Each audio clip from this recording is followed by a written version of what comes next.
On March 5th, 2026, the chairman of the U.S. House Committee on Oversight sent formal letters to 5 companies most people interact with regularly: Booking.com, Expedia, Uber, Lyft, and Instacart. The request documents explaining exactly how their pricing algorithms work. The committee's own description of the concern is worth hearing in full, because it's more specific than prices go up sometimes. Companies, the letter states, are using algorithms combined with harvested personal data to estimate a customer's emotional state, purchase intent, and maximum willingness to pay, sometimes described internally as a pain point, and setting an individualized price accordingly.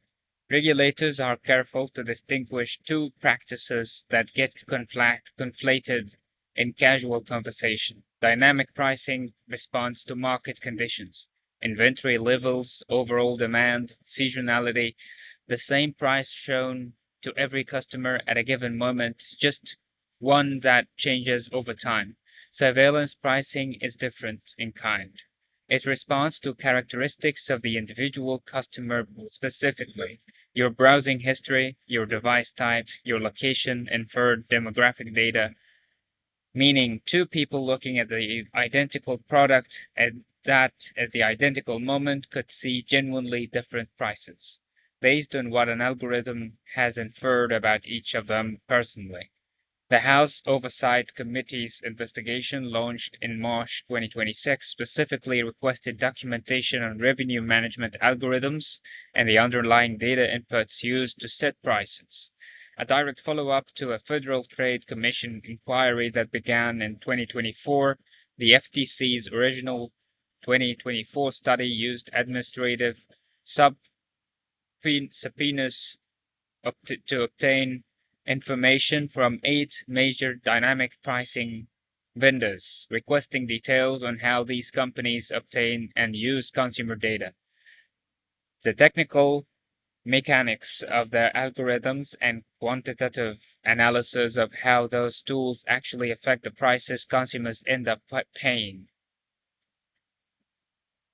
One concrete illustrates how this plays out in practice. The FTC issued Instacart a formal civil investigative demand specifically regarding its algorithmic pricing tool, known internally as Oversight. Intercart's own defense was notable.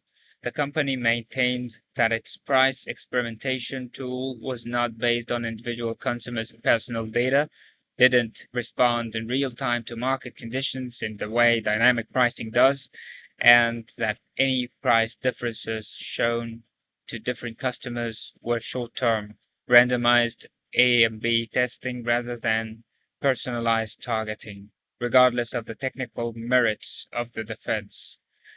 Instacart ended its price experimentation program shortly after the FTC's security became public, a real world signal of how seriously companies are treating this regulatory attention. The FTC's January 2025 staff report, summarizing its original investigation, reached a clear conclusion: surveillance pricing is genuinely widespread across the industries examined. The report specifically raised concern about the use of highly granular,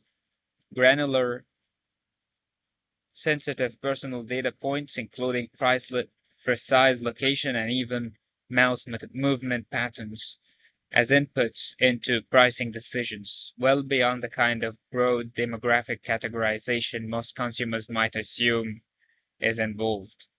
It is worth being concrete about what surveillance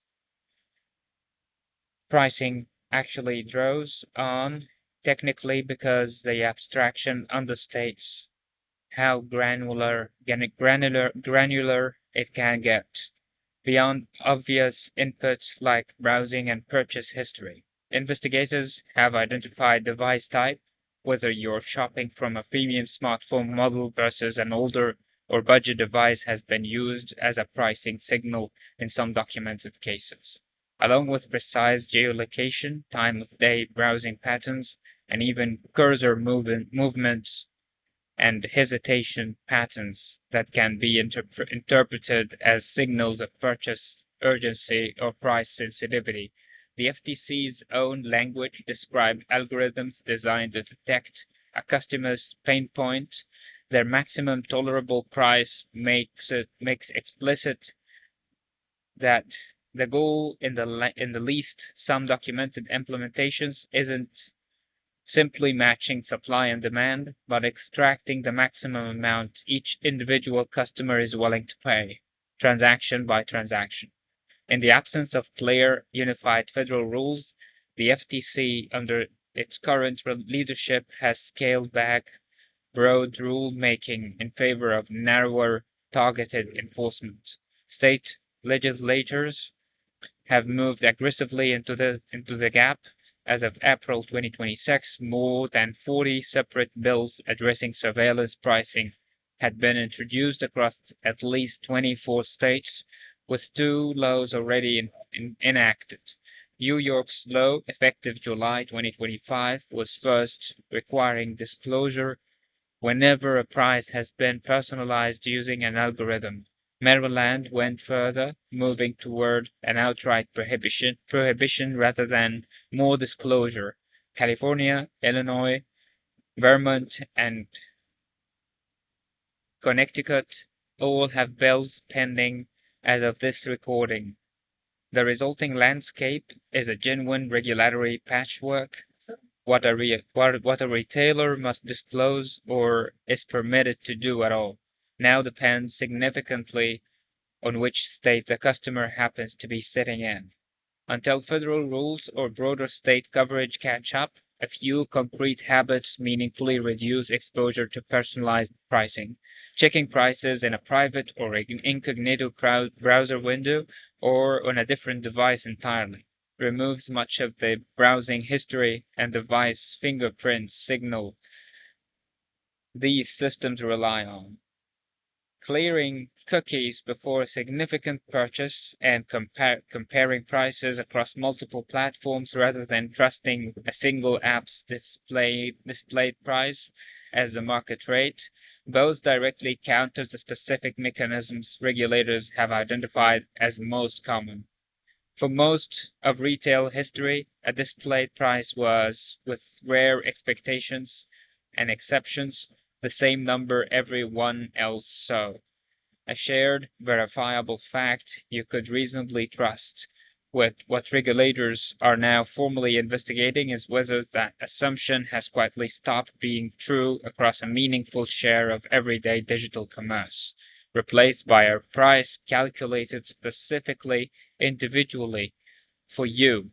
Whether that turns out to be a minor optimization or a genuine shift in how markets work, it is no longer a fringe theory.